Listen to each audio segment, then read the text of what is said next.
देखो, भगवान ऋषभ देव जी से जिनका प्रादुर्भाव हुआ, जिन्होंने भगवान की आराधना के लिए अपने चक्रवर्ती सम्राट पद, अपने पुत्र, अपनी रानियां, प्रजा, सबका मोह त्याग करके गंडकी नदी के किनारे त्रिकाल स्नान करना, पर्णकुटी में रहना, रात दिन भगवान को वही वन पत्र पुष्पों से पूजा करना, ऐसा रोमांच होना, भगवान के ध्यान में मगन होकर अश्रु प्रवाह करना, ये स्थिति भरत जी महाराज की थी। कल आपने प्रसंग में सुना कि एक हिरनी गर्भवती पानी पी रही थी, पीछे से सिंह की दहाड़ आई, वो बेचारी भयभीत होकर छलांग मारी, तो गर्भ छलांग लगाने के कारण योनि द्वार से जल में गिर पड़ा और वो उस पार जाकर उसके प्राण निकल गए। भरत जी ने देखा कि तो अब इस बच्चे को बचाने वाली मां तो मर गई, और मैं ये देख रहा हूं, मेरा कर्तव्य बनता है इस बच्चे को बचाए। दौड़ पड़े और धारा से उस बच्चे को गोद में ले ली। बहुत उत्तम बात, हर साधु हृदय को ऐसा करना चाहिए। किसी भी जीव की रक्षा करना परहित सरिस धर्म नहीं भाई। भरत जी ने वही किया जो एक संत हृदय को करना चाहिए। अब 2-4 घंटे में हिरण के बच्चे में चलने की, दौड़ने की ताकत आ जाती है, तो 2-3 दिन सही उसे प्यार दुलार से रखकर और किसी हिरणों के झुंड में छोड़ देना चाहिए। पर वो आसक्ति जो पुत्र स्नेह को दबाकर भगवान की तरफ चल रही थी, वही आसक्ति हिरण के स्नेह में फैल गई। हर समय उसे गोद में ले रहना, उसके लिए जाकर हरी हरी धूप की नई नई कोपें उसको पवाना, बड़ा दुलार करना, और कभी कभी हृदय से लगा के कहते, बेटा तेरा सर्वत्र मंगल हो। देखो महापुरुषों का हृदय कैसा, जिस हिरण को स्वीकार किया उसको परम पद में पहुंचा दिया, भले 3 जन्म लगे। यही महापुरुषों को होता है, अपनी परवाह नहीं करते। बेटा तेरा सर्वत्र मंगल हो। अब सोचते अगर इसको छोड़ दिया, कहीं कुत्ते, भेड़िए या बाघ आदि खा गए तो ये मेरी शरण में है, मुझे दोष लगे, बुद्धि मोह ग्रसित हो रही है। धीरे धीरे भगवान की आराधना का नियम छूटा। अब अगर ध्यान में बैठना चाहते हैं तो तुरंत स्मरण आता है, कहां गया हिरण का बच्चा, बस उसी की दृष्टि। अगर वो 5 मिनट ओझल हो जाए तो ऐसे विकल हो जाते हैं जैसे विरहिणी आकाश में देखते हैं तो चंद्रमा में वही हिरण का चिन्ह दिखाई देता है। पृथ्वी में खुर देखते हैं तो कहते पृथ्वी तू बड़ी सौभाग्यशाली, मृग शावक के चरण चिन्हों से चिन्हित है, जैसे गोपी जन भगवान श्री कृष्ण के चरण चिन्हों से चिन्हित भूमि को देख। ऐसी दशा, क्योंकि प्रेमी जो भगवत मार्ग का पथिक होता है उसका हृदय बड़ा द्रवित और एकाग्र होता है। वो जिधर जाएगा उधर वैसे ही जाएगा जैसे भगवान में लगता है। वो भगवान की तरह प्यार करेगा जिधर प्यार करेगा। इसीलिए उस हृदय को बहुत संभाल कर रखने की जरूरत होती है। जिस हृदय में नाम जब चल रहा है तो एक द्रवण क्रिया होती है। उस समय अगर आसक्त हो गया तो जो बड़े बड़े आसक्त जन देखे गए वो इसीलिए क्योंकि वो बड़े हृदय वाले, बड़े प्रेमी हृदय वाले। अब वो प्रेम पूरा का पूरा, उनका व्यभिचारी स्वभाव नहीं होता, आज इससे कल इससे परसों इससे ऐसा प्रेम लगाओ नहीं, उनका एक जिधर लगा पूरा लग गया। अब हिरण में लगा तो इतनी जोर कर लगा कि जब अंतिम समय आया तो उसी हिरण के चिंतन में इनका शरीर पूरा हुआ। बड़ी हानि हुई गई। जहां भगवान के चिंतन के लिए अपना चक्रवर्ती सम्राट पद, राज्य छोड़ा, रानियां, पुत्र, समाज, प्रजा, सुख सब छोड़े, वही आज अंतिम बिगाड़ हो गया कि हिरण की आसक्ति में, हिरण को देखते हुए, हिरण का चिंतन करते हुए शरीर छूटा, तो अगला जन्म इनको हिरण का प्राप्त हुआ। इतने बड़े महापुरुष भगवान ऋषभ देव जी के पुत्र, चूक हो गई तो अगला जन्म हिरण का हुआ। मृग बने हुए राजर्षि भरत जी के मन में पूरी स्मृति है कि मैं भरत राजा था, हिरण की आसक्ति के कारण मुझे हिरण की योनि मिल गई। अब तो अपनी माता मृगी का त्याग किया और कलंजर पर्वत से पुनः उसी गंडकी नदी में आए जहां तपस्या करते थे। शालिग्राम भगवान जहां प्रकट होते हैं, पुनः आश्रम में आकर के वैसे ही जैसे भरत रूप से भजन करते थे वैसे ही भजन करने लगे मृग रूप से। अब तो हरी घास चरने में भी भय लगता कि कहीं आसक्ति ना हो जाए, इसलिए जो सूखे पत्ते गिरते उन्हीं को चबाकर और रात दिन गंडकी नदी में से अपने मृग शरीर को खड़े करके वही भजन करते और प्रारब्ध की क्षय की बाट देखते। अंत में शरीर को आधा गंडकी नदी में डुबा करके भगवान का स्मरण करते हुए शरीर छोड़ा। अब बात बन गई। जब मृग शरीर छोड़ा तो भगवान सुखदेव जी कहते हैं, हे राजन परीक्षित, आंगिरस गोत्र में जो बहुत ही ब्रह्म संबंध से युक्त और ब्रह्म कर्म से युक्त ऐसे ब्रह्म ऋषि के यहां जन्म हुआ भरत जी का, यही नाम पड़ा जड़ भरत। आंगिरस गोत्र में शम दम तपस्या स्वाध्याय वेदाध्ययन त्याग अतिथि सेवा संतोष तितिक्षा विनय विद्या अनुसूया आत्मज्ञान एवं आनंद सभी गुणों से महान श्रेष्ठ ब्राह्मण के कुल में जन्म हुआ। वैसी ही इनकी माता विद्याशील आचार रूप उदारता से संपन्न पातिव्रत धर्म धारण करने वाली ऐसी जगह जन्म हुआ। 9 पुत्र हुए और दूसरी पत्नी से एक पुत्र और एक कन्या। इनमें जो पुत्र थे वो महाराज भरत जी थे। मृग शरीर का परित्याग करके इस जन्म में ब्रह्मबोध संपन्न महापुरुष के रूप में जन्मे। अध्यात्म ज्ञान पढ़ना नहीं पड़ा क्योंकि मृग शरीर में ही भजन पूर्ण हो गया। यद्यपि पशु शरीर में भजन नहीं होता, लेकिन ये राजर्षि भरत के रूप में जो भजन किया और परहित के लिए अपना जीवन अर्पित कर दिया, उसके प्रभाव से मृग शरीर में भी पूर्व स्मृति और भजन ये बना रहा। उसके प्रभाव से अब जो जन्म हुआ वो ब्रह्मबोध संपन्न महापुरुष के रूप में। पूरी याद है, मैं राजर्षि भरत था, चूक हो गई, मृग बना, अब आकर के मैं इस ब्रह्म ऋषि के कुल में जन्मा हूं। पूर्व जन्म का पूरा स्मरण होने के कारण अब कोई विघ्न ना हो जाए, इसलिए वो पागलों जैसी वृत्ति में रहते बाल्यावस्था से ही। हर समय भगवद स्मरण परायण, ओठ बंद और पागलों जैसी चेष्टा।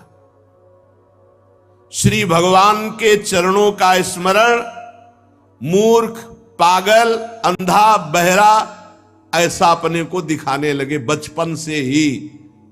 क्यों? कोई प्यार न कर बैठे, कहीं किसी से अपनापन न हो जाए। तस्यापि व आत्मजस्य विप्राह पुत्र स्नेहानुबद्ध मना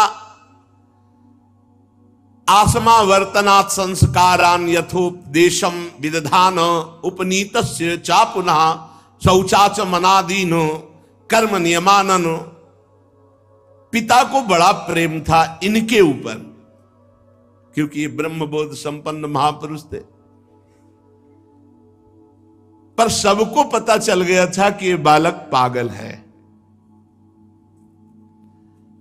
शास्त्रानुसार समावर्तन पर्यंत जो पूर्व के अर्थात विवाह के पूर्व के जितने संस्कार ब्राह्मणत्व के हैं वो सब उपनयन संस्कार आदि से युक्त किया। पर देखें ये तो बेटा पागल है।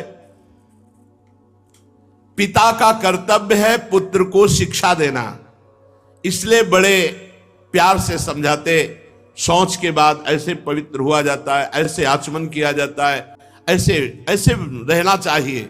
भरत जी बिल्कुल उपदेश के विरुद्ध आचरण करते, जैसा उपदेश उसके विरुद्ध आचरण करते। क्यों? पिता की आसक्ति हम पे ना हो जाए, हमारी आसक्ति पिता पे ना हो जाए। साचापि तदुहा पितृ सन्निधावेवा सध्रीचीन म्यु इसम करोति छंदास्याध्यापयिष्यन् सा व्याहृति भी सा प्रणो शिरस्त्रिपदीम सावित्रीम। बहुत उपाय किया कि गायत्री मंत्र याद करवा दे। 4 महीने पूरा प्रयास किया,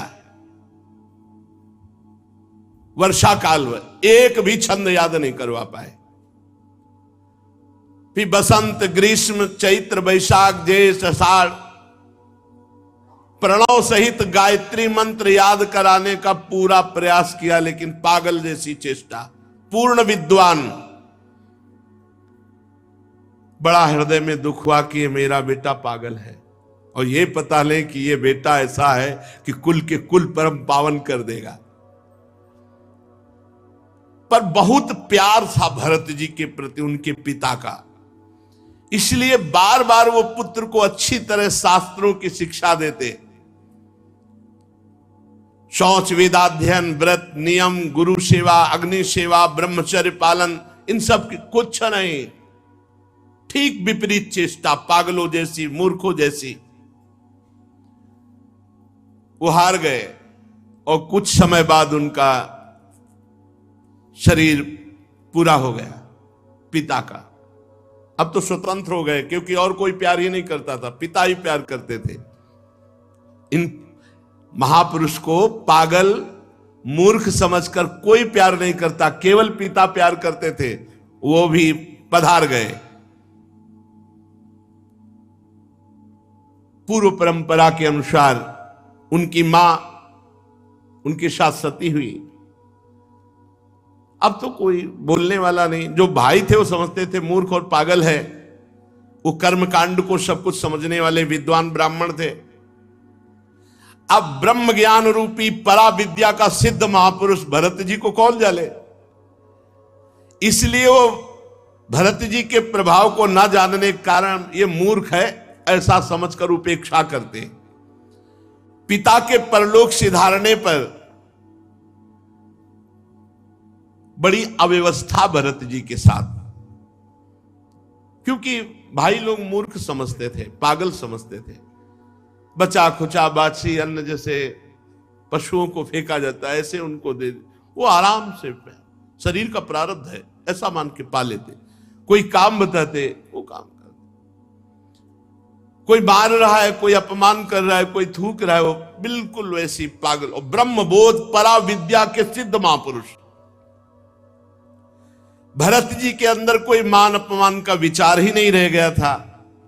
साधारण लोग जो नर पशु कहे जाते हैं, नर पशु, मनुष्य रूप में पशु रूप, जो भगवान से विमुख केवल संसार के राग में लगे, वो उनको पागल करके अपमानित करते हैं। कोई थूक देता, कोई ईंट मारता, कोई। भरत जी परा ब्रह्म विद्या के ज्ञानी महापुरुष, पर पागलों जैसी वृत्ति।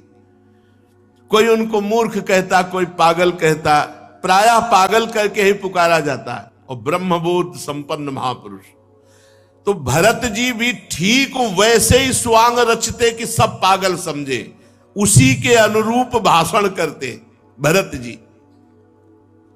साचा प्राकृतिर दुपद पशुभिर रुणमत जड बधिरेत्यभिभाष्यमाणो यदा तदनुरूपाणि प्रभासते कर्माणि च सा कार्यमाणा परेच्छया करोति। जैसे लोग उनको मूर्ख और पागल समझते, तो वैसे ही चेष्टा करते कि हाँ वास्तविक ये पागल और मूर्ख है। कोई कोई तो इनको अपने काम में लगा लेता। अब जवान है, चल चारा काट रहे, गोबर फेंकवा रहे, जैसा वो कहते वैसी काम। कोई अपने काम के लिए खेत में ले जाता, कोई मजदूरी कराता, अब बाद में जला भुना बासी अन्न फेंक देते सामने। क्या स्थिति महापुरुष की। उसी को ऐसे, हे शरीर तेरा प्रारब्ध। अब वो बाल ब्रह्मचारी अखंड शरीर वैसे ही पुष्ट बलवान, जीव के स्वाद की कोई वस्तु ही नहीं, जली सड़ी बासी ऐसे ही दे देते हो। खूब दिन भर मेहनत कराते भरत जी से। ये किसी कारण से उत्पन्न होने वाला शास्त्रीय ज्ञान नहीं, स्वतः सिद्ध भगवत स्वरूप ज्ञानानंद में निमग्न महापुरुष, आत्मबोध प्राप्त महापुरुष। क्योंकि भजन के बल से आत्मबोध प्राप्त हुआ, इसलिए बस एक मोटा यज्ञोपवीत शरीर में पिता ने जो पहला दिया था जब से, वो यज्ञोपवीत और नीचे का वस्त्र, बस ऐसे ही रोड में पड़े हैं, रास्ते में पड़े हैं, कोई दे दिया खाया, कोई काम में लगा लिया, पागलों जैसे। बहुत अष्ट पुष्ट स्वस्थ शरीर। सर्दी गर्मी बरसात सब खुले पे सहना, अपमान आदि, चूंकि देहाभिमानी नष्ट हो चुका है इसलिए कोई क्लेश नहीं। क्या लालच वाली ये स्थिति है। लालच लगना चाहिए कि काश ऐसी स्थिति भगवान की कृपा से प्राप्त हो कि शरीर राग रहित, शरीर के पोषण की वृत्ति ही चली गई है। शीतोष्ण वात वर्षेषु वृष इवाना व्रतांग पीनः संहननांगम स्थंडिल संविशेष नानुन मर्दना मज्जन रजसा महामणि जीवान अभिव्यक्त ब्रह्म वर्चसा। जैसे आग राख से ढक जाए पर अंदर आग है, जैसे मणि के ऊपर धूल लग जाए, ऐसे ही महाराज न कभी स्नान करते न कोई शरीर सफाई। सर्दी गर्मी बरसात आंधी, इसमें लिखा हुआ है नहाना धोना कोई मतलब नहीं, भगवत स्वरूप। शीतोष्ण वात वर्षेषु, गर्मी ठंडी हवा वर्षा, वृष इवानावृतांग, सांड की तरह खुले शरीर सहते। भगवान ने आदेश किया है साधक और साधु को, मात्रा स्पर्शास्तु कौन्ते शीतोष्ण सुख दुखदा आगमा पाइनो अनित्यास्तास्तितिक्षस्व। भारत, हे अर्जुन, ये आने जाने वाले गर्मी सर्दी मान अपमान सुख दुख हर्ष शोक, इन सब को सह जाओ। अगर सह गए तो परम पद के अधिकारी हो जाओगे। भरत जी ऐसे बड़ा ही हष्ट पुष्ट शरीर, पृथ्वी पर पड़े रहते, कभी स्नान नहीं करना, कभी हाथ पैर नहीं मुंह नहीं धोना, कभी नहीं। स्थिति इनको प्राप्त हो गई। 3 बार स्नान साधन में करते थे पीछे गंडकी नदी में, 3 बार या 3 बार सो भले चाहे जाए, स्नान का तो हष्ट पुष्ट गठीला शरीर, पृथ्वी पे पड़े रहना, न हाथ पैर धोना, न मुंह धोना, न नहाना। शरीर पर अंगुलों मैल जम गया था। क्या सुंदर स्थिति है, क्या सुंदर स्थिति है। ब्रह्मतेज ऐसे जैसे धूल से ढका हुआ महामणि, एक मैला कुचैला कपड़ा है कमर में बस, और एक मैला यज्ञोपवीत। सब लोग यही जानते थे कि ये मूर्ख पागल है, मूर्ख पागल है। बहुत तिरस्कार करते भरत जी का, काम करवाते मारते। इतना बड़ा महापुरुष ऐसे सह रहे। ये जनता बहुत काम कराती और तिरस्कार करती, गांव के लोग बहुत तिरस्कार करते। बहुत महिमाशाली स्थिति है। नहीं तो यदा तू परत आहारम कर्म वेतनत इह माना स्वभ्रातृभिरपि केदार कर्माणि निरूपितस् तदपि करोति किंतु न समम विषमम न्यूनमधिक मिति। जब उनके भाइयों ने देखा कि लोग मजदूरी कराकर इसे भोजन दे देते हैं, तब बुलाया चल, और खेत में अपने काम में लगाया। यहां खुदाई करो, पूरे को बराबर करना है। तो कह रहे कि ना समम विषमम न्यून मधिकमिति, जहां समान खुदाई करनी थी वहां कुआं जैसा गड्ढा कर दी, जहां लगा दिया खोदो तो बस वहीं खोदते चले गए, क्योंकि ये पता नहीं चलना चाहिए कि ये बुद्धिमान है, मूर्ख है, ये पागल है, यही पता चला। क्यारियां ठीक करने में लगा, सब उल्टा कर दिया, सब क्यारियों में कुआं जैसा खोद दिया। भाई उनको डांटते, धक्का मारते, और भोजन में क्या देते? खली, भूसी, भुने हुए उड़द और चावल की कनकी सूखी, ऐसे जैसे जानवर को दी जाती है, या पके हुए अन्न की जली हुई खुरचन। कैसे महापुरुष है, जिनको विश्व का परम पवित्र भोग सब मिलना चाहिए, वो कैसे जी रहे? स्पष्ट लिखा हुआ है कि उनके आहार में चावल की कनी, खली, भूसी, भुने हुए उड़द ऐसे सूखे और वो ऐसे चबा लेते, या पके हुए अन्न की जली हुई खुरचन, जली हुई, वो दे देते। बड़े अमृत के समान उसे शरीर का प्रारब्ध समझकर खा लेते। भगा दिया भाई, धक्का मार, एक काम लायक। दूसरे भाई ने पकड़ लिया, खेत की रखवाली करो, खेत की। अब वो खेत की रखवाली क्या करे?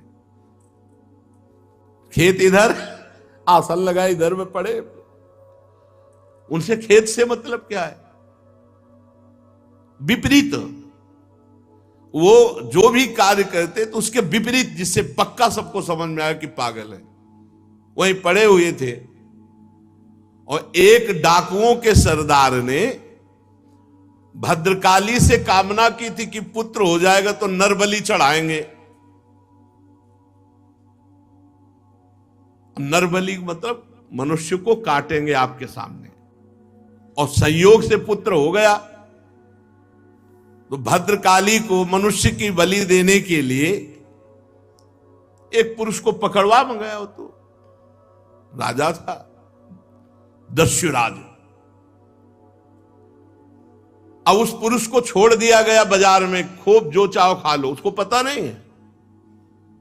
वो जलेबी, गुलाब जामुन, जो जो बढ़िया पसंद सबको खा रहा था। एक दुकानदार ने धीरे से कहा, खूब खा लो, अब इन्हें गर्दन कटेगी जाके तुम्हारी। क्यों? भूले तो ऐसे फिर थोड़ी खाने को मिल रहा है। दस्युराज ने आज उत्सव मनाया है, तुम उनके बलि पशु हो, तुम्हारी गर्दन कटेगी। तो उसने दोना पत्तल जो होता वो साथ लिए, जो भागा वहां से निकल गया, भाग गया। अब जो रक्षक थे उनको, वो तो खुला छोड़े हुए थे कि खा पी लेगा, पकड़ लेंगे। जब देखा कि वो आदमी भाग गया तो सोचा अगर राजा से कहा जाके तो हम ही किसी को भी बलि चढ़ा देगा, इसलिए तुरंत कोई नर पशु पकड़ना चाहिए। दैववश वो तो भाग गया जिसको पकड़ के लाए थे। चारों ओर सेवक दौड़े कि अब कोई मनुष्य मिल जाए, नहीं तो हम लोगों की बलि चढ़ा देगा राजा। तो रात के समय तक दैव योग दृष्टि पड़ी आंगिरस गोत्री ब्रह्म प्राप्त महापुरुष श्री जड़ भरत जी के ऊपर। अब जंगल में देखा तो खेत में तो पड़े ऐसे। अरे बोले देवी भी प्रसन्न हो जाएगी और राजा भी प्रसन्न हो जाएगा, क्योंकि बहुत तगड़ा आदमी है, अष्ट पुष्ट बलवान। और उस समय वीरासन में बैठे हुए थे, रात्रि के समय नजदीक आए, पकड़ लिया, कोई विरोध नहीं। बोले हमारे स्वामी का कार्य इससे बहुत सिद्ध हो जाएगा, देवी बहुत प्रसन्न हो जाएगी। रस्सियों से बांध लिया, बंधवा लिया आपने, कोई रोका नहीं, बिल्कुल पागलों जैसी चीज। जो शरीर का होना है वो पक्का होना, जो नहीं होना है वो नहीं होना। रस्सियों से बांध लेंगे, ले गए भद्रकाली के मंदिर में। अब बाजार में नहीं छोड़ा कि एक तो निकल गए, अब दोबारा अगर वहीं सीधे मंदिर ले गए। पद्धति के अनुसार बढ़िया उट्टन लगाया गया। आज जीवन में उट्टन लग रहा है महाराज के, जीवन में कोई प्यार से तो उट्टन लगाया नहीं। भरत जी ले और लंबे हाथ कर दिए, आहा बढ़िया उट्टन लगा कर।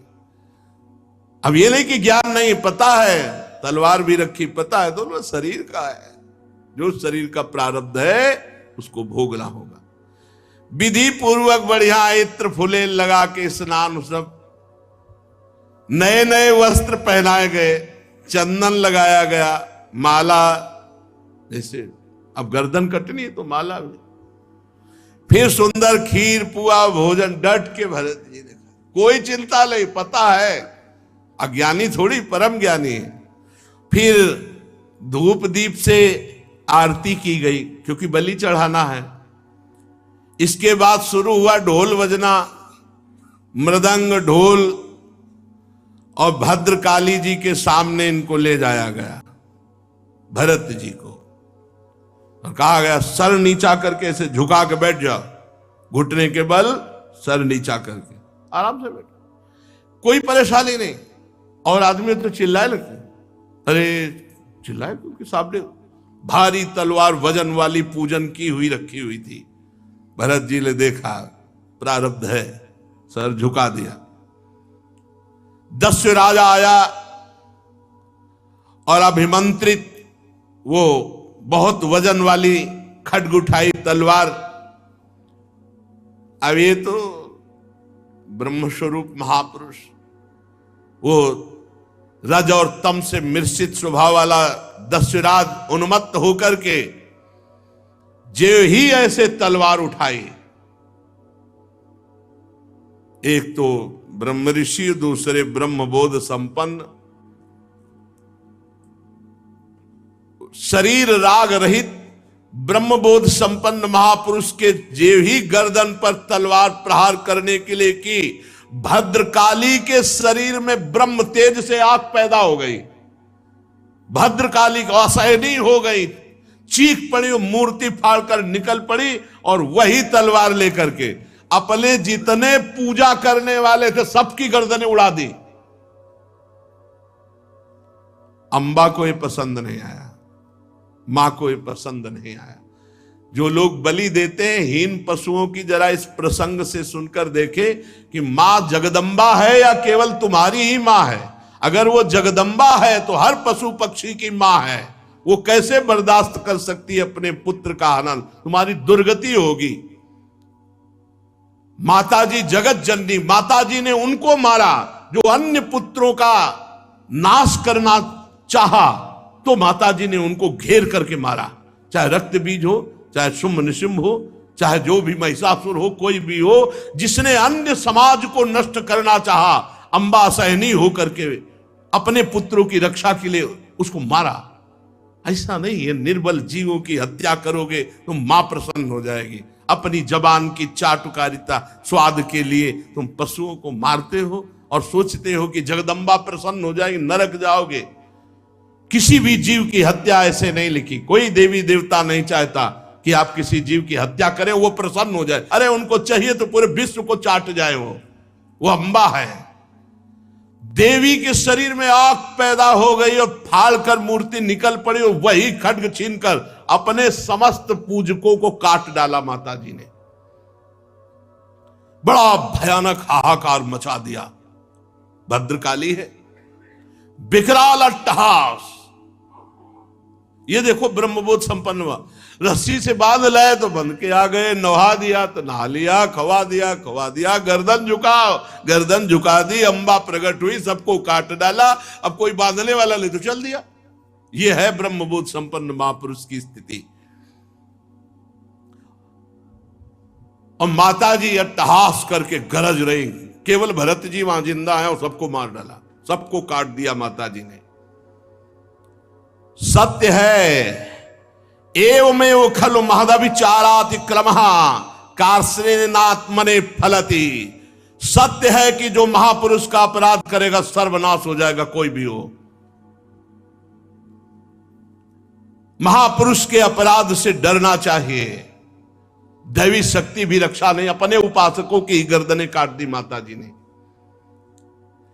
जो देहाभिमान रूपी सुदृढ़ ग्रंथि जिनकी नष्ट हो चुकी है, समस्त प्राणियों की जो आत्मा है वैरहीन है, साक्षात ऐसे ब्रह्मबोध संपन्न महापुरुष का अपमान भद्रकाली भी नहीं सह पाई। भद्रकाली के शरीर में आग पैदा हो गई और मूर्ति फोड़कर प्रकट होकर अपने उपासकों को काट डाला। भगवत भक्त परमहंसों के लिए देखो सिर कटने का अवसर आने पर भी कोई भय नहीं, और बच गए तो कोई हर्ष नहीं, उठे और चल दिए।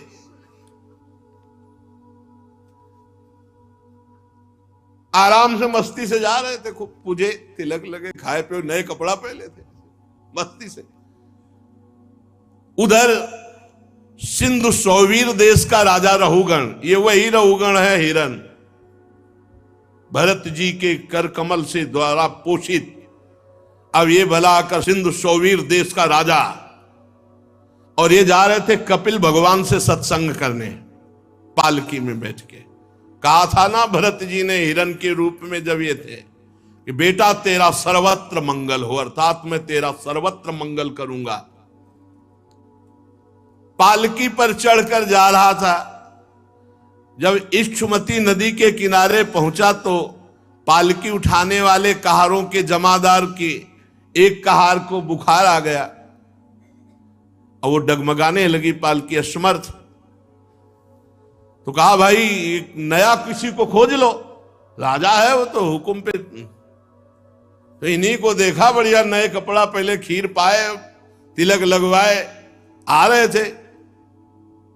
सोचा ये बहुत हष्ट पुष्ट मनुष्य है, जवान है, बैल जैसी ताकत है, बहुत बढ़िया कहार का।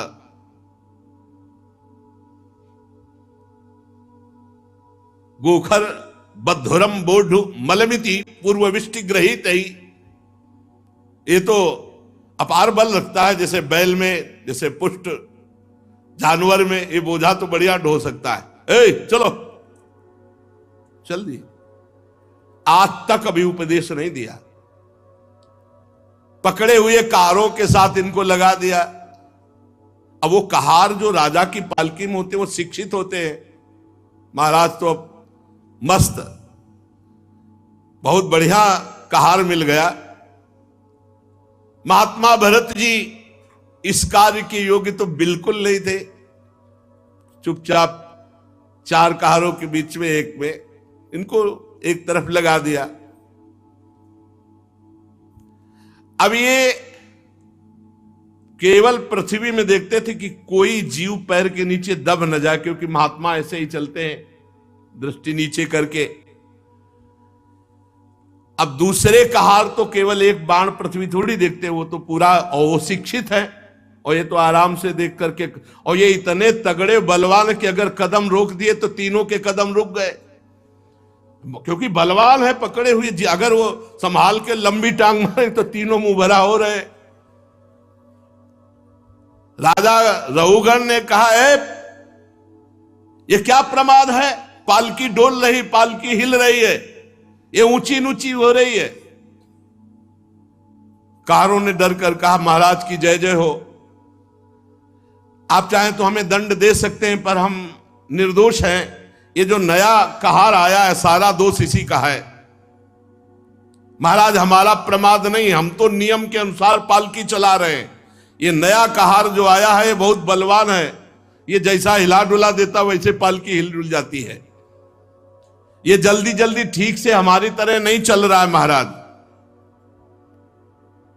राजा रहुगण ने सोचा संसर्ग दोष उत्पन्न हो जाएगा तो फिर सब में दोष आ जाएगा, इसलिए इसको दंड देना चाहिए, इसका प्रतिकार करना चाहिए। ये अपनी तो चाल बिगाड़ ही रहा है, हमारे और कहारों की चाल बिगाड़ रहा है। रहुगण क्रोधित होकर, यद्यपि उसने महापुरुषों का सेवन किया था, लिखा है महापुरुषों का सेवन किया था, मतलब कपिल भगवान से सत्संग करने जा रहा तो कोई छोटा मोटा थोड़ी सत्संगी, तो कौन है, भरत जी के द्वारा सत्संग प्राप्त किया हुआ, दुलार प्राप्त किया हुआ। थोड़ा क्रोधित होकर के व्यंग भरे वचन कहा कि ये नए कहा, अरे भैया हमें लगता है तुम बहुत दुबले पतले हो, क्योंकि बहुत हष्ट पुष्ट थे। व्यंग वचन, हमें लगता है तुम बहुत थक गए हो। अच्छा तुम्हारे साथियों ने सहारा भी नहीं दिया। अच्छा ऐसा लगता है तुम पूरा बल लगाकर अकेले पालकी ढो रहे हो। तुम्हारा शरीर तो बहुत पतला है, मोटा ताजा तो है नहीं। हमें लगता है तुम जवान भी नहीं हो, बुढ़ापा ने घेर रखा है। बार बार ताना मारता जड़ भरत जी के ऊपर। चुप, वैसे पालकी उठा। कुछ नहीं, ना मानो सुनाई ही नहीं दिया। भरत जी की दृष्टि में जैसे पालकी वैसे शरीर, पंचभूतों से रचित पालकी, पंचभूतों से रचित शरीर, और दोनों अविद्या के कार्य, और बोलने वाला भी अविद्या में युक्त, इसलिए कुछ नहीं बोले। किंतु पालकी अब भी सीधी नहीं चल रही थी। अब जैसे कई कई जगह 5-5 लाइन चीटी चलती है, ऐसे मारी छलांग तो ये तो कहो पकड़े थे, नहीं तो नीचे आ जाते पालकी के। राधा रहुगण को बहुत क्रोध आया, आग बबूला हुए, अरे ये क्या, तू जीता ही मर गया है, तू मेरा निरादर कर रहा है, मेरा उल्लंघन कर रहा है, मालूम देता तो प्रमादी है। जैसे दंड पाणी यमराज का दंड निष्फल नहीं जाता, ऐसे मैं तुझे दंड दूंगा, तेरा इलाज करूंगा, तेरे होश ठिकाने लाऊंगा। जड़ भरत जी ने एक बार देखा कि इलाज तो गुरु हमने तुम्हारा कर ही दिया है इलाज तो हो ही गया है तुम्हारा, क्योंकि तुमको कांधे पे ले लिया, पहले भी कांधे पे लिया था और अब भी कांधे पे लिया है। हमें 3 जन्म लगे, अब तुम्हारा इलाज पक्का हो जाएगा। अनाप शनाप बातें रहुगण, उनको बड़ा पांडित्य का ज्ञान, अभिमान था कि मैं बहुत ज्ञानी हूं। रहुगण को जड़ भरत जी ने देखा कि कच्ची बुद्धि, और मुस्कुराए। आज जिंदगी में पहली बार बोले महाराज। भरत श्री भगवत रसिक जी कहते हैं कि बोले ना बोले तो हृदय की ग्रंथि खोले। आज प्रवचन शुरू है महाराज जड़ भरत जी का। त्वयोदितम व्यक्तम अविप्रलब्धम भर्तु समय स्याद्यदि वीर भारः गंतुर यदि स्यादधिगम्य मध्वा पीवेति रासौ न विदाम प्रवादः। तुमने जो कहा सब यथार्थ है, जड़ भरत जी ने कहा। मैं कोई उलहना नहीं दे रहा हूं। कितना हो भाग्य कि आज जिंदगी में आज जड़ भरत जी बोले नहीं, अभी तलवार चलने की स्थिति में भी नहीं बोले, आज तक नहीं बोले, मौन, आज बोले। भार नामक कोई वस्तु है तो ढोने वाला कोई है ही, मार्ग है तो चलने वाला कोई है। मोटापन, पतलापन, ये सब शरीर के लिए है, आत्मा के लिए तो नहीं ना। क्या ज्ञानी जन ऐसी बातें करते हैं जैसे तुम करते हो? कैसे समझा रहे? जैसे बेटा को समझा। ये स्थूलता, मोटापन, कृशता, पतलापन, आधि, व्याधि, भूख, प्यास, भय, कलह, इच्छा, बुढ़ापा, नींद, आसक्ति, क्रोध, अभिमान, शोक, ये सब देहाभिमानी को प्राप्त होते हैं, आत्मस्वरूप में नहीं। क्या सुंदर बात, क्या सुंदर बात। ये सब देहाभिमानी को प्राप्त होते हैं, आत्मस्वरूप को नहीं। राजन, तुम जो कहते हो मैं तुम्हें दंड दूंगा, मार दूंगा, ये विकारी पदार्थों को, निर्विकार स्वरूप को नहीं, मेरे स्वरूप को नहीं। बहुत ये दोनों बातें जो मारना या जीना है, ये आदि और अंत वाले इसी शरीर के अंतर्गत की बात है, स्वरूप में नहीं। यशस्वी नरेश, स्वामी और सेवक भाव जहां स्थित होता है वहां आज्ञा पालन होता। मैं आपका सेवक नहीं हूं, तुम हमारे स्वामी नहीं हो, तुम्हारी आज्ञा का पालन हमारे ऊपर लागू नहीं होता। तुम राजा हो, मैं प्रजा हूं, ये भाव होने पर तुम्हारा शासन लगता। मैं प्रजा नहीं हूं तुम्हारी, ये भेद बुद्धि मेरे में नहीं है, व्यवहार के लिए अवकाश नहीं है। बहुत कोई थोड़ा परमार्थ को जो समझ रहा होगा वही समझ पाता है। परमार्थ दृष्टि में कौन स्वामी और कौन सेवक? तुम कहां राजा और मैं प्रजा? ये परमार्थ दृष्टि में कहां है? स्वामित्व का अभिमान रखने वाले हो तो बोलो, अब बोलो मैं तुम्हारी क्या सेवा करूं। अगर स्वामित्व का अभिमान रखते हो तो बोलो मैं तुम्हारी क्या सेवा करूं। वीरवर, तुमने कहा मत उन्मत्त प्रमत्त, तो मैं अपनी स्थिति में रहता हूं, तुम मेरा इलाज क्या कर सकते हो। तुमने कहा जड़ और प्रमादी ये शरीर, तुमने कहा शिक्षा दोगे तो पिसे हुए को क्या पीसोगे, क्या पीसोगे, शरीर को तो दंड दोगे।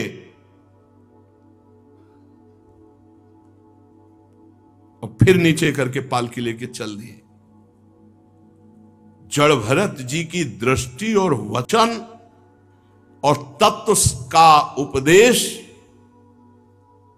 अब तो रघुगण कूद पड़ा पालकी से, साष्टांग दंडवत हुआ, क्योंकि ऐसा कोई ब्रह्मबोध संपन्न महापुरुष ही बोल सकता है।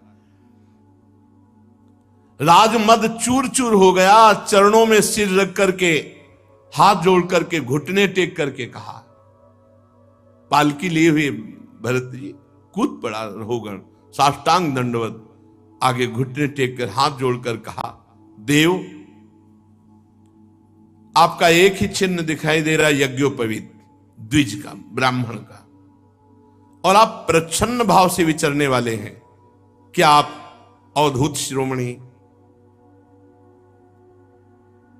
दत्तात्रेय जी हैं, या आप कौन हैं? कहीं आप साक्षात भगवान कपिल देव जी तो नहीं है? मुझे इंद्र के वज्र से डर नहीं लगता, ना हम विशंके सुरराज वज्रान्न त्र्यक्षशूलान्न यमस्य दंडात, नान्यर्क सोमा नीलवित्त पास्त्रात छंके भृशम ब्रह्म कुलावमानात। महाराज मुझे इंद्र के वज्र से डर नहीं, भगवान देवादिदेव महादेव के त्रिशूल से भी मुझे डर नहीं, यमराज के काल दंड से भी डर नहीं, अग्नि सूर्य चंद्र वायु कुबेर इनके अस्त्रों से डर नहीं, पर मैं डरता हूं ब्रह्म ऋषि के अपमान से। आप कोई प्रच्छन्न भेष में अवधूत महापुरुष हैं, आप मूर्खों की भांति विचरण करने वाले, इसलिए मेरे से अपराध बन गया। साधु, आपकी दृष्टि और आपके वचन की मैं था ही नहीं पा रहा हूं कि आप कितने अगाध ज्ञान संपन्न हैं। मैं आत्मज्ञानी मुनियों के परम गुरु साक्षात भगवान श्री हरि की ज्ञान शक्ति के अवतार योगेश्वर भगवान कपिल देव जी के यहां सत्संग करने जा रहा था, सत्संग सुनने। क्या आप इस भेष में मुझे ज्ञान देने के लिए भगवान कपिल देव जी आए हैं? कौन हैं आप? अपना रूप छिपाकर विचरण कर रहे हैं। भला मुझ जैसे विवेकहीन पुरुष की कहां सामर्थ्य है कि आप योगेश्वरों की गति को हम जान सकें? प्रभु, आपके कुछ वचनों से मुझे संशय हो रहा है, मैं प्रश्न करता हूं। दृष्टाश्रमः कर्मत आत्मनो वैर भर्तुर गंतुर भवतस चानुमन्ये यथा सतो दान यनाद्य भावात समूल इष्टो व्यवहार मार्गे। आपने जो ये कहा कि शरीर को दंड दो या सम्मान दो या अपमान करो, कोई फर्क नहीं पड़ता, तो नहीं महाराज, फर्क पड़ता है। मैं युद्ध आदि में जब श्रमित होता हूं तो मेरा शरीर श्रमित होता है, तो मुझे अनुभव होता है कि मैं श्रमित हो गया। जब बोझा ढोया जाता है तब ये लगता है कि मैं थक गया, तो मतलब शरीर का थकना आत्मा का थकना लगता है। शरीर का पीड़ित होना मतलब आत्मा को पीड़ित होना पड़ता है। सही लग रहा है ये ज्ञान? अब देखो अपने लोगों को सही लग रहा है ना? यही अज्ञान है। रघुगण ने कहा कि जैसे युद्ध में कर्म किया जाता है तो अस्त्र लगते हैं, थकित होता है, तो जब शरीर को पीड़ा होती तो अपने को पीड़ा होती है ना। और आपने कहा शरीर का मान अपमान व्याप्ता नहीं है। बोझा ढोने पर शरीर को थकान होती तो अपने को लगती है ना थकान। मुझे ये बात समझ में नहीं आई आपने जो कहा। क्या घड़े से जल लाना ये मिथ्या है?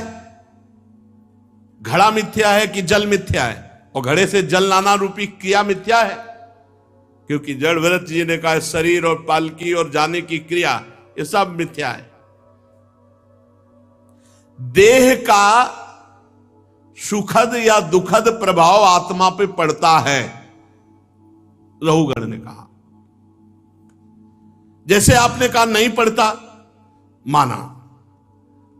चूल्हे पे रखी है बटलोई और बटलोई में है पानी और पानी में है चावल, और जब अग्नि का ताप लगता है तो बटलोई भी गर्म होती है, पानी भी खौलता है, चावल भी पकता है। ऐसे ही जब शरीर को पीड़ा होती है तो अंतःकरण को पीड़ा होती है, जब अंतःकरण को पीड़ा होती है तो आत्मा को होती है। तो बिल्कुल सही करेक्ट लग रहा है, बहुत बढ़िया बोल रहा है, लेकिन ये आत्मज्ञान नहीं, ये देहाभिमान के अंतर्गत बात है।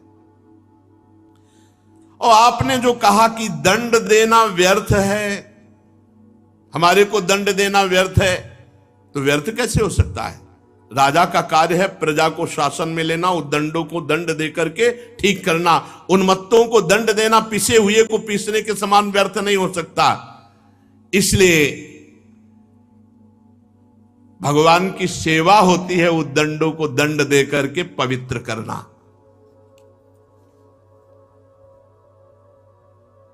राजत्व के अभिमान से उन्मत्त होकर मैंने यदि आपकी अवज्ञा की हो तो मैं आपसे अपराध मुक्त होने के लिए विनय करता हूं, क्षमा कीजिए। ऐसी कृपा दृष्टि कीजिए कि कभी भी जीवन में मेरे से किसी साधु का गुप्त रूप से भी वो हो, प्रच्छन्न रूप से भी हो, कभी साधु अपराध न बने। मैं साधु अपराध से बहुत डरता हूं। विश्वबंधु भगवान श्री हरि के जो अनन्य भक्त हैं, देहाभिमान शून्य, अगर मैं डरता हूं तो केवल उन्हीं के अपमान से डरता हूं कि कहीं उनका अपमान ना हो जाए। महापुरुषों का, यदि ब्रह्म प्राप्त महापुरुषों का अपराध बन जाए तो मुझ जैसे पुरुष की क्या, कोई ईश्वर कोटि का भी हो तो भी वो नष्ट हो जाएगा यदि महापुरुषों का अपराध कर दे तो। जड़ भरत जी बोले अकोविदः कोविद वाद वादान वदस्यथो नाति विदाम वरिष्ठः ना सूरयो ही व्यवहार मेनम तत्वावमर्शेन सह मनंती। राजन, तुम अज्ञानी हो, बातें पंडितों की करते हो, ऊपर ऊपर की हो, तुम्हें बिल्कुल ब्रह्मबोध नहीं, बिल्कुल आत्मज्ञान नहीं। ये बात हे, ऊपर ऊपर की तर्क वितर्क बात करने वाला कोई ब्रह्मबोध संपन्न थोड़ी होता है।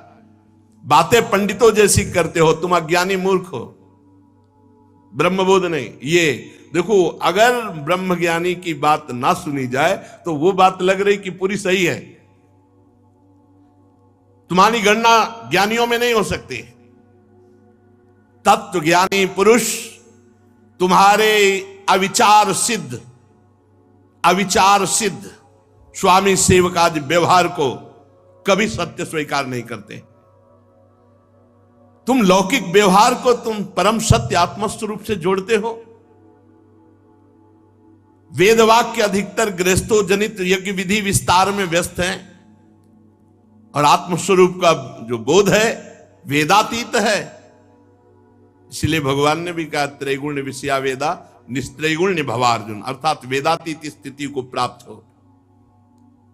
राग द्वेषों की बात करते हो और तत्व ज्ञान की अभिव्यक्ति करना चाहते हो। राग द्वेष युक्त तुम्हारा चित्त है और तत्व ज्ञान की बात कर रहे हो। बात तो करते हो पंडितों जैसी, हो अज्ञानी। ये गृहस्थोचित यज्ञ आदि सकाम कर्म करने वाले, स्वर्ग का सुख देखने वाले, ये तत्व ज्ञान के विषय को जान सके या शब्दों को समझ सके, इतनी सामर्थ्य नहीं होती। बहुत सुंदर। जब तक मनुष्य का अंतःकरण सतोगुण रजोगुण तमोगुण के वशीभूत होता है, तब तक बिना किसी अंकुश के उसकी ज्ञानेंद्रियां और कर्मेंद्रियां शुभ और अशुभ कर्म करती रहती हैं। क्या जानेगा वो तत्व ज्ञान जिसका अंतःकरण त्रिगुण से ग्रसित है, सतोगुण, रजोगुण, तमोगुण से। उससे दो ही कर्म हो सकते हैं, पाप या पुण्य। ये मन वासना में विषयासक्त, गुणों से प्रेरित, विकारी और शरीर रूपी उपाधियों के से युक्त है। ये मायामय मन संसार चक्र में छलने वाला है। सवासनात्मा विषयो परक्तो गुण प्रवाहो विकृतः षोडशात्मा बिभ्रत प्रथंग नाम अभि रूप भेद मंतर बहिष्टम च पुरैस्तनोति। ये माया में मन संसार चक्र को छलने वाला है।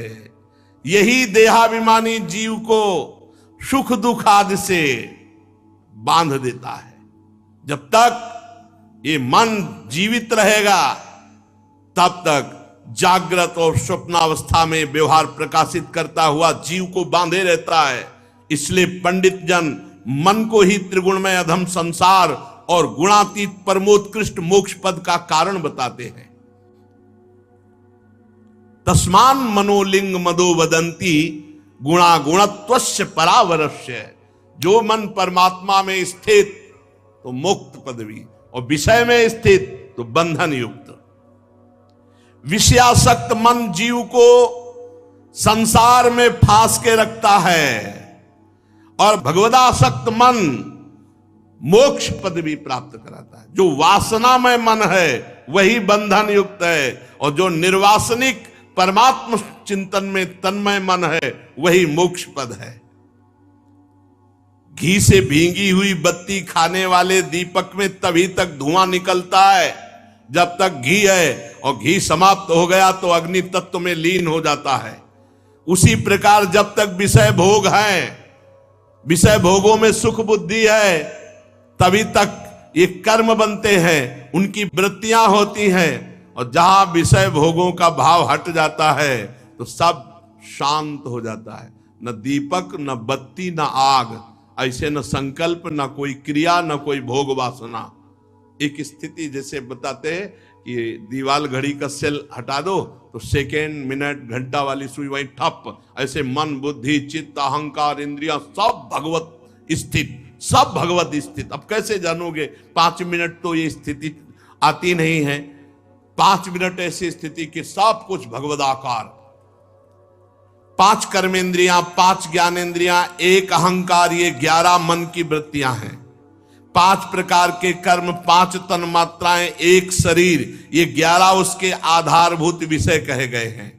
गंध, रूप, स्पर्श, रस, शब्द, ये 5 ज्ञानेंद्रियों के विषय हैं। मल त्यागना, संभोग करना, गमन करना, भाषण करना, लेना देना, ये 5 कर्मेंद्रियों के विषय है। और शरीर को ये मेरा है, मैं हूं, ऐसा ये अहंकार का विषय है। जो अहंकार की इन वृत्तियों को, इंद्रियों के इन प्रवाह को मैं मानकर भोग रहे हैं, वो तत्व ज्ञान क्या जाने। मन की ये 11 वृत्तियां विषय, संस्कार, स्वभाव, कर्म और काल के द्वारा सैकड़ों, हजारों, करोड़ों भेदों में परिणित हो जाती है। किंतु सत्ता, क्षेत्रज्ञ, आत्मा के प्रकाश से प्रकाशित है। आत्मा में इनका कोई प्रभाव नहीं, क्षेत्रज्ञ इनसे कोई संबंध नहीं रखता। ये जीव जबरदस्ती इनको पकड़े हुए है। यही कोई हमें नहीं बांधे, हम इनको पकड़े। संसार बंधन में डालने वाली ये अविशुद्ध कर्मों में प्रवृत्ति, ये वृत्तियों का प्रवाह संसार की ओर जागृत, स्वप्न और सुषुप्ति में छिप जाती है। जागृत स्वप्न में प्रकट रहती है, लेकिन क्षेत्रज्ञ आत्मा में इनका कोई प्रभाव कभी भी नहीं। न जागृत में, न स्वप्न में, न सुषुप्ति में। ये तीनों अवस्थाएं देहों की हैं, आत्मा की नहीं। जिस प्रकार वायु संपूर्ण स्थावर जंगम प्राणियों में प्राण रूप से प्रविष्ट होकर उन्हें प्रेरित करती है, उसी प्रकार आत्मस्वरूप भगवान वासुदेव साक्षी स्वरूप रहकर संपूर्ण प्रपंच को देखते रहते हैं। आपका स्वरूप साक्षी स्वरूप है, भोक्ता करता स्वरूप नहीं। जब तक शुद्ध ज्ञानोदय नहीं होता राजन, तब तक माया का कोई तिरस्कार नहीं कर सकता। ये जो सबकी आसक्ति छोड़ चुका है, जो काम क्रोध लोभ मोह मद मत्सर 6 शत्रुओं को जीत चुका है, वही आत्म तत्व को जान सकता है, अन्यथा नहीं। जब तक आत्मा के उपाधि रूप मन को संसार दुख का क्षेत्र नहीं समझा जाता, तब तक ये मन भटकता रहता है। मन भटकता रहता है तो शोक मोह रोग राग लोभ वैर ये सब बढ़ते रहते हैं। राजन, तुम्हारा मन ही तुम्हारा बलवान शत्रु है और तुम्हारी उपेक्षा करने से इसकी शक्ति बढ़ गई है। यद्यपि ये सर्वथा मिथ्या है, तथापि ये तुम्हारे आत्म स्वरूप के ज्ञान को आच्छादित कर रखा है। सावधान, श्री गुरुदेव के चरणों की उपासना करके ज्ञान रूपी अस्त्र से इस मन रूपी शत्रु को मार डालो। श्री जड़ भरत जी महाराज कहते हैं, नमो नमः कारण विग्रहाय स्वरूप तुच्छीकृत विग्रहाय, नमो अवधूत द्विज बंधुलिंग निगूढ़ नित्यानुभवाय तुभ्यम। नमो नमः नमो नमः, बार बार चरणों में गिर रहा है रहोगण। प्रभु मैं आपको बार बार नमस्कार करता हूं, बार बार नमस्कार करता हूं। मैं समझ ही नहीं पा रहा आपके ज्ञान को। विशुद्ध आत्मबोध आपने जगत का उद्धार करने के लिए देह धारण किया। योगेश्वर परमानंद स्वरूप, आप तो बहुत उच्च कोटि की अवस्था को प्राप्त महापुरुष है। एक जड़ ब्राह्मण का वेश धारण किए हुए नित्य ज्ञानमय स्वरूप को जन साधारण की दृष्टि से ओझल किए हुए अपने को पागल जैसा दिखाने वाले, हे अवधूत शिरोमणि, नमो अवधूत द्विज बंधुलिंग निगूढ़ नित्यानुभवाय तुभ्यम। मैं आपको बार बार नमस्कार करता हूं। प्रभु, जैसे प्यासे को पानी अमृत जैसा मिल जाए, ऐसे आपकी वाणी मुझे शीतलता प्रदान, जैसे ज्वर पीड़ित को ठीक औषधि मिल जाए। प्रभु, मैं देहाभिमान रूप विषैले सर्प से डस लिया गया था, आज आपके अमृत में वचन औषधि का काम कर रहे हैं। हे देव, मैं आपसे संशयों की निवृत्ति तो कराऊंगा ही।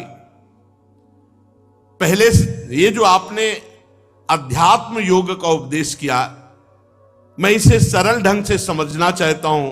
मुझे आत्मज्ञान समझाने की चेष्टा, मुझे कैसे आत्मज्ञान हो इस समझाने की चेष्टा करें। तो फिर भरत जी महाराज जो बोलते हैं वो आगे चर्चा। श्री राधा वल्लभ लाल की।